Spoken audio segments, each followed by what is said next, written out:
Hey everyone, it's MTEN here. Welcome back to another video.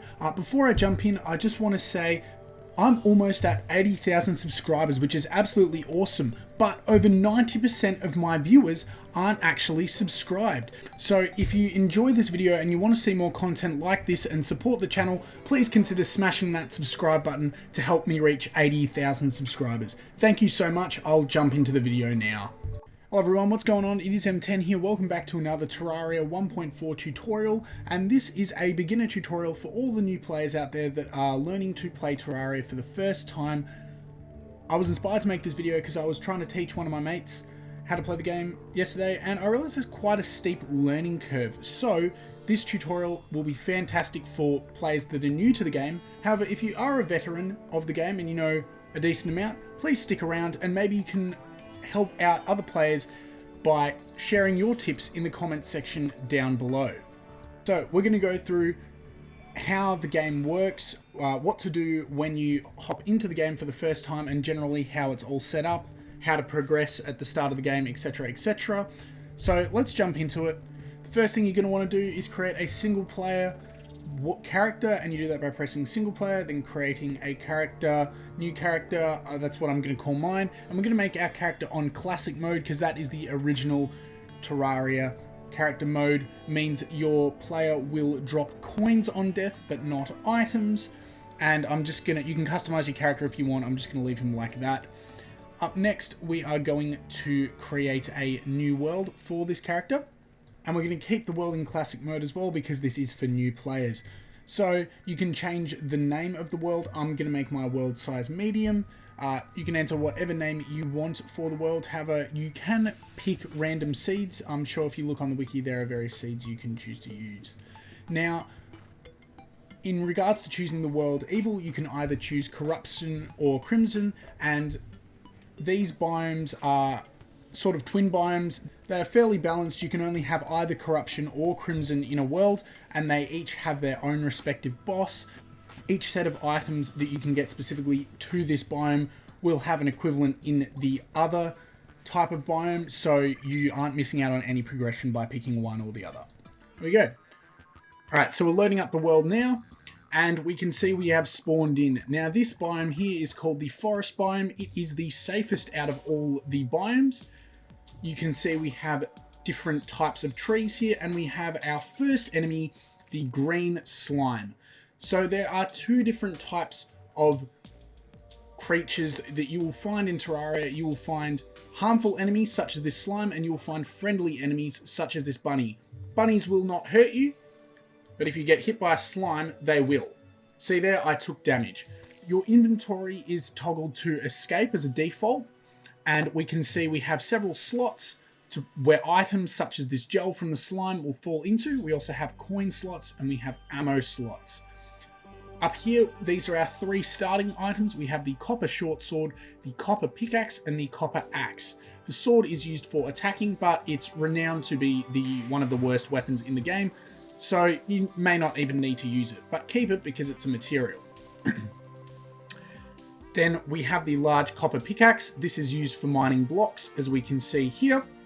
And we also have the axe, which is used for cutting down trees.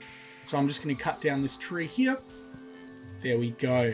And I got, surprise, surprise, I got wood from cutting down a tree. That is an insane game mechanic. I'm sure many of you would not have guessed that. So over here we have our armor slots, helmets, shirt, and pants. And then we also have accessories, and I'll move on to accessories a bit later, but basically they are items that you can use to improve your character's stats. So if you want something to be used, you put it in this slot here. Over here we have the vanity slot, so this is to make your character look cool so that you don't have to be looking like what the armor or accessories are, and then you can dye your character as well in the dye slot here. Okay, so moving on from here, the first thing I'm going to do is cut down several trees. Sorry, squirrel. There we go, I just murdered an innocent squirrel. What a terrible person I am. And I'm also going to make some torches. Torches are used to light up an area, and they are crafted with gel, which we got from the slimes, and wood from cutting down trees. So we're just going to chuck that there for the moment. This person here is the guide. His name, or in my world, his name is Maxwell. It will be different names on different worlds, and you can talk to him and you can learn different things from him by pressing help. Just use your pickaxe to dig through dirt and your axe to chop down trees. Just place your cursor over the tile and click. If you want to survive, you will need to create weapons and shelter. Start by chopping down trees and gathering wood. So as we can see here, he gives little tips for what to do. But more importantly, he has this button here called crafting. So as we can see, some of these items down here are materials.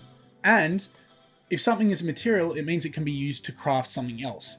This here is not a material.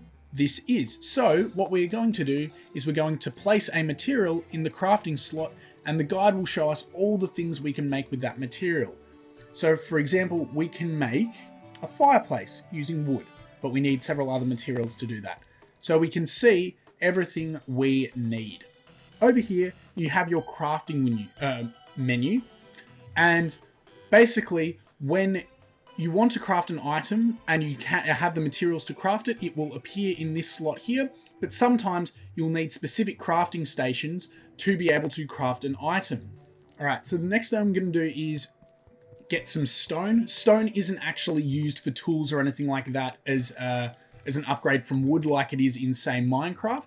It's pretty much just another building material, but it is necessary to start building some items and get some crafting items in the game. So we're just going to mine out this vein here. Alright, so let's get started with our base. The first thing we are going to do is craft a workbench, and we can see we can craft heaps more items when we're sitting next or standing next to a workbench. When we move out of its radius, our crafting menu shrinks. So if you want to craft a specific item, you need to be standing next to the crafting station. Okay, the next station we're going to craft is the furnace, which uses 20 stone and then some wood and torches, and you use this station to smelt ores. Ores are used to improve your character because you use them to create tools, weapons, and armor. Alright, so let's make our house a little bit more interesting. I'm going to craft some grey bricks, and we're going to start building. Now remember, if you want to get rid of a block, you use your pickaxe.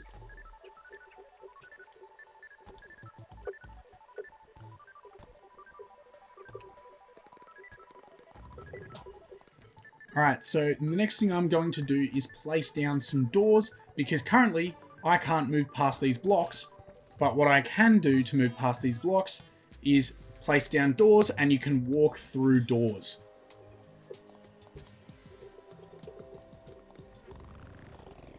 The next thing we're going to do is place down some walls. So as we can see, this house has the background going through it, but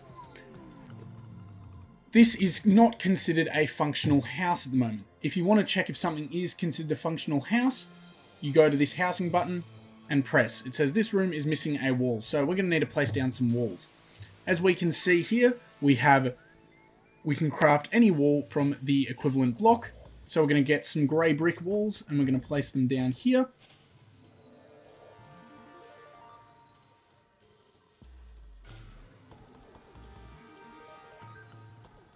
Alright, let's see what this house... So, it says this house is missing a light source and a chair. So we're going to craft a chair really quick. We're going to place it down here, and then we're also going to craft a light source with this tiki torch. This is a very basic house. I could remove this furnace and it would still count as a valid house. As we can see here, let's place that there. Ta-da, this housing is suitable. So, when you want housing to be suitable, because it means that, remember our little guide friend over here? It means that they can live in the house. And I will explain why you need NPCs living in houses. Basically, NPCs will spawn when you have a spare housing available, and they will sell you items, but also when you have 2 or more NPCs in a small area, and set up a little village. So if I build a house here, it will count as a village, and they will sell you a pylon. Now, pylons allow you to teleport between villages if you have multiple pylons set up. So that's definitely something you want to consider using. All right, so we have our very basic house here. Look, it doesn't look that good. Maybe I will spice it up a little bit further.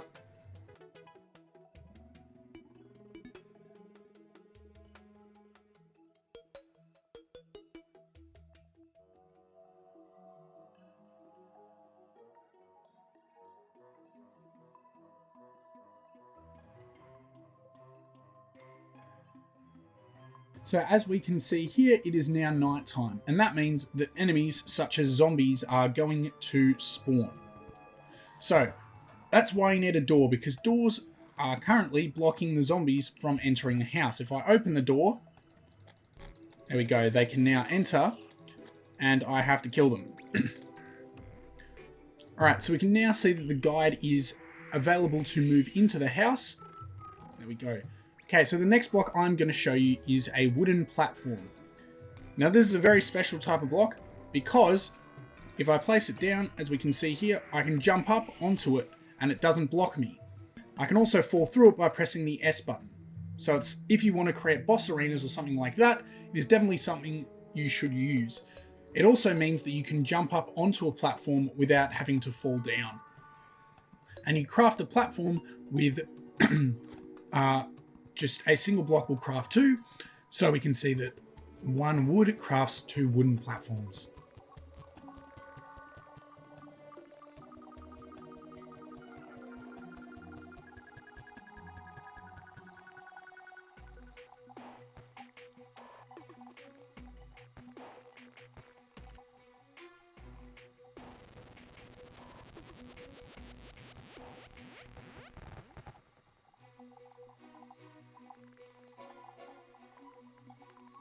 Alright, so we can see that it is daytime now, and I've continued working on my house.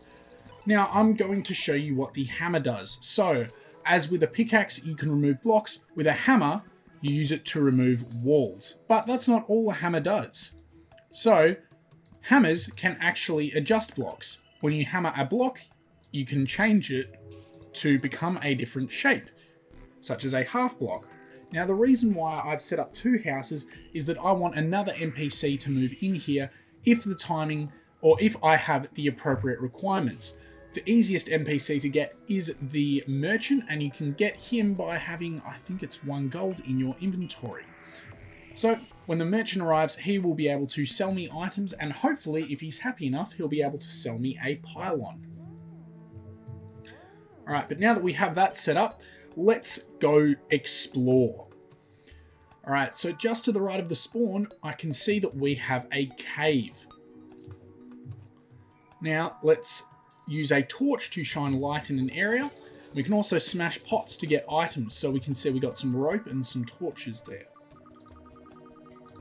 There we go. And we have found our first chest, which gives us our first weapon, the weak spear. But, that'll do for now, to be honest. We have an item, and we're going to pick up that chest because you can store items in chests. Yes, another game-breaking mechanic. I know. Who would have thought that that would be the case? Oh, look, what's this? We've got another chest. That's pretty cool. What's in this one? So you right-click on a chest to open it. Okay, so we can see we have our first accessory, the aglet, which provides 5% increased movement speed. So we put the accessory in the accessory slot, and now our character has 5% increased movement speed. This aglet has a prefix of arcane, and that can change depending on the accessory, which gives us plus 20 mana. So up here, we can see our health and our mana. Our health and our mana regenerate over time. Health provides, hit points so that when you get damaged by an enemy, you can only be damaged a certain number of time. And mana is used for magic weapons, which I will go over later if we find one. Okay, so as we can see, we have a lot of stuff in our inventory. It's starting to get cluttered, so what do?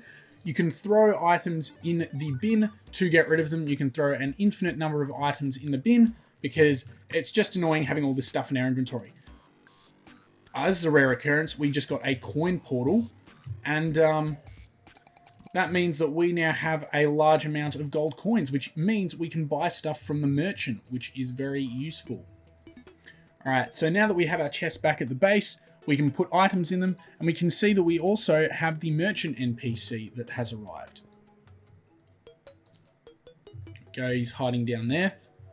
Now we can see that our merchant is happy, so he's selling the forest pylon, which is the thing I was discussing earlier.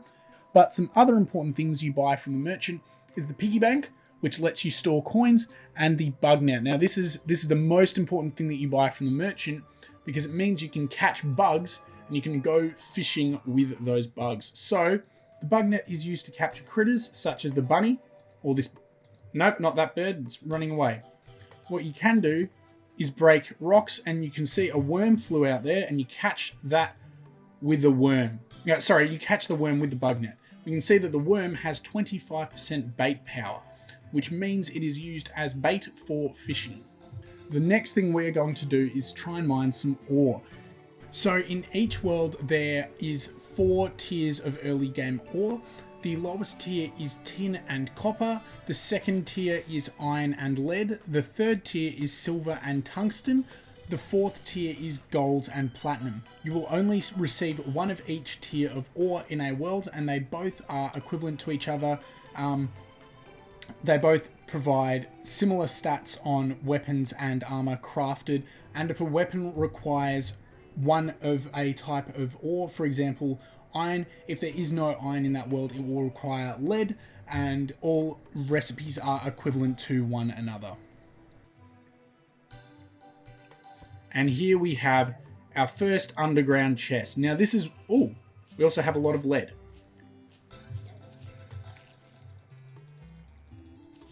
So when you're underground mining, this is one of the things you want to look out for. They are underground chests. And we can see that we got the extractinator, which is an item from this one. I've fallen quite far. There's not really any way I'm going to be getting out of this. So, since I am about to die, I'm going to use a recall potion, which I got, to teleport me home. There we go. Back up on dry land.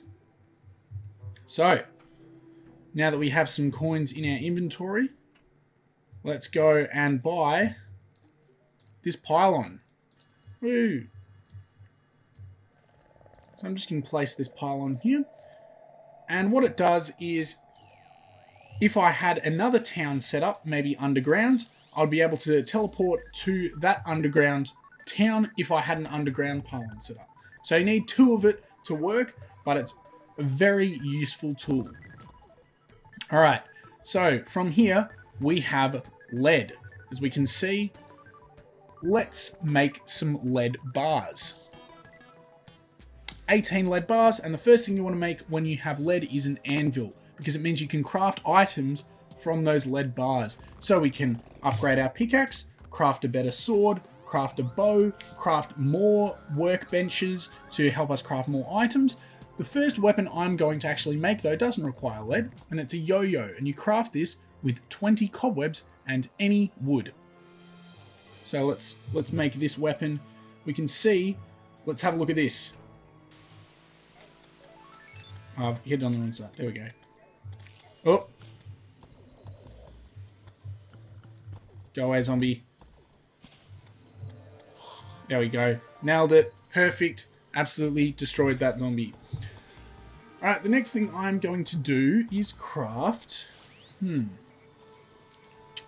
Let's craft a fishing pole. And I'm going to craft a fishing pole because remember we opened up that can of worms and we got some bait. And we also have a fishing pole. And what that means is we need to find a pond and we can start fishing.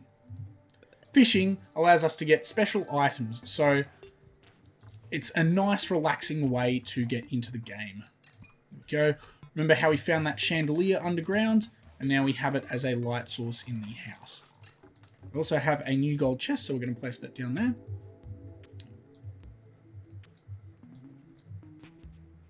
So, some other things you can do is, of course, upgrade your pickaxe. We can't do that anymore because we don't have enough iron, but you can also make just some special items. Buckets are used to scoop up liquid. Mine carts are used to get around. And this here is a fallen star.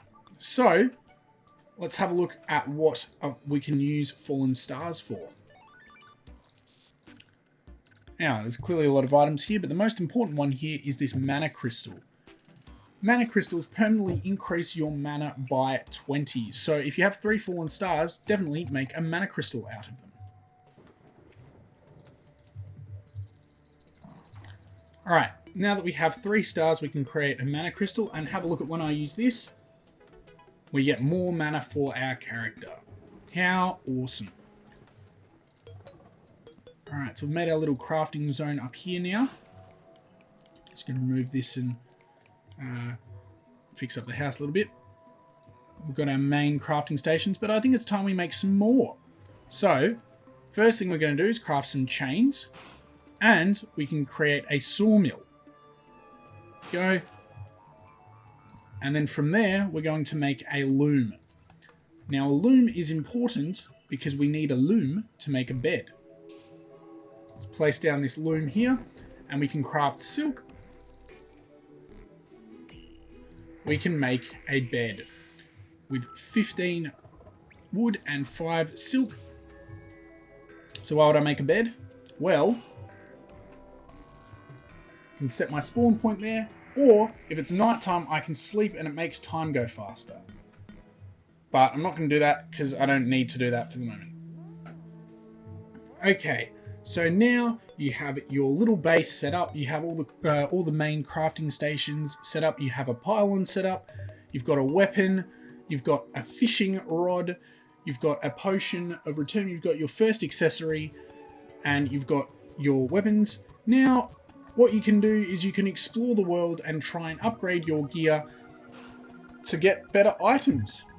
Alright everyone, thank you so much for watching this video. If you are new to the game, I really hope I was able to help you out in understanding the game a little bit better. As I said at the start, there is quite a strong learning curve to this game, but if you would like to see a part 2, just up until maybe the first boss even, in regards to what you need to do, let me know in the comment section down below.